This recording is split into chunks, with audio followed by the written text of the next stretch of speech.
Yes, a very pleasant morning, Philippine Sports Writers Association, and we welcome you to another session here at ground floor, PSC Building sa Pablo Ocampo Street sa Manila.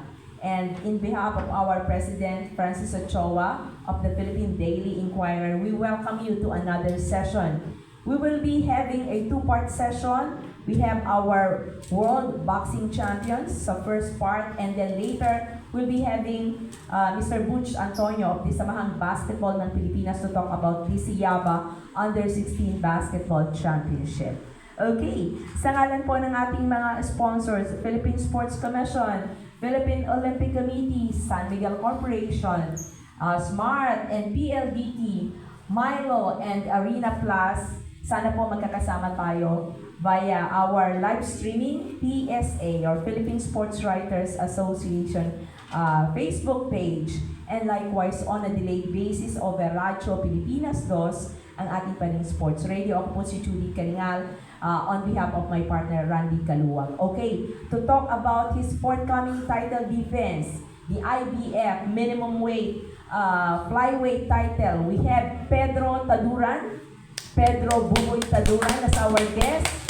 Likewise, his coach, his trainer, Coach Carlos Peñaloso Jr. Welcome po sa ating TSA Forum. Yes, good morning. Pedro, kamusta?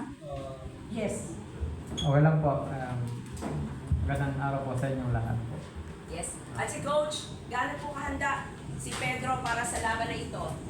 Handa-handa na sa ngayon, 100%. Sige, saan po ang laban? Kailan po ito? Ang laban ni Pedro sa May 24 sa Osaka, Japan. Ito po ay title, ano ba, rematch? Rematch lang, di ba? Yes. Opo. Okay, yes, Pedro. Okay, ano masasabi mo dito sa papalapit na laban? Kinakabahan ka ba?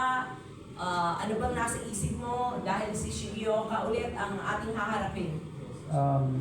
Excited po ako dito sa darating ng laban kasi yun po, gusto ko mailibisa po itong aking title, tsaka excited po na manalo ulit sa darating ng laban. Kaparehong kalaban po nung kinuha niya yung title, di ba, Coach?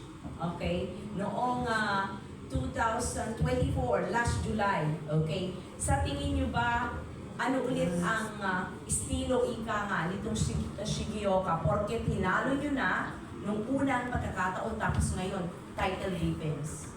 Sa tingin ko, tumatakbo na siya ngayon. Hindi katulad dati nga pumasok siya. Ngayon tatakbo siya, gusto na lang siguro nila na magkatapos ng 12 rounds para manalo sila sa by Hometown decision? Yes. Paano natin may iwasan na hindi tayo ma-hometown, Pedro? Gagawin ko po yung best ko na sa laban na para manalo, at saka gagawin ko yung ma-knockout po siya para sure win na ang panalo po natin. Knockout, kailangan knockout. Coach, may plano ba kayo kung anong round yung knockout? Hindi natin masasabi yan kung anong round. Basta knock-out ang kailangan natin na manalo tayo. Okay, yes, questions from the floor. Dito. Yan.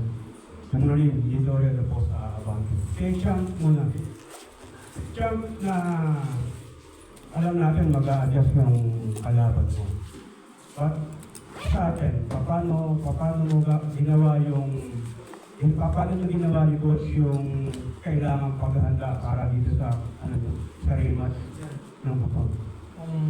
May mga plano po kami ginagawa ni Coach nga sa ngayon, kasi kung ibang gawin niya po sa laban, may ano po kami, ibang estilo na gagawin namin para mawala yung diskarte niya na sa laban niya. Kailan nag-start ni Coach ng training? Nung alaman nyo na may rematch, nag-start na kayo ulit? Kahit po nung wala pa po kami na rematch sa kanya, nagtitraining na rin po ako sa mga alos 3 buwan na po rin po ako nag-iinsaya po. Coach, una muna po, condolence po sa inyo dahil po sa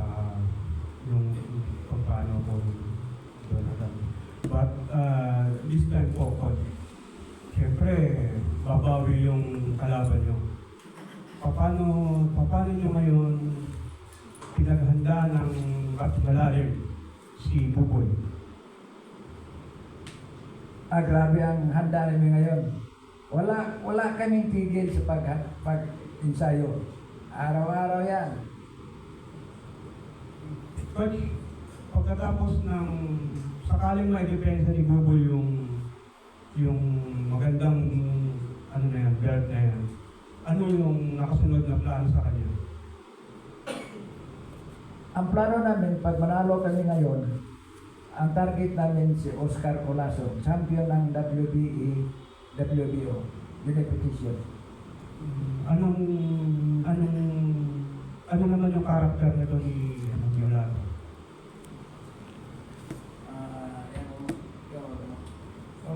Ang ano po ni Skolkas, isa din na fighter po siya na magaling din po na boxer po. Malakas din. Champ, first time natin nakita na si Inoue bumagsak, no? So, sa laban niya. And yung makakalaban mo is parang katulad din halos nitong lumaro ni Inoue. Ngayon ikaw ba na ilang araw, ilang buwan mong tinignan ulit kung ano yung mga dinagdag na galaw nito ng kalaban mo? Opo, pinag-aaral pa rin po namin ni Coach Carl yung opponent ko kasi yun nga po, na baka ibang estilo siya kaya may ano po kami na gagawin sa laban. Okay, thank you.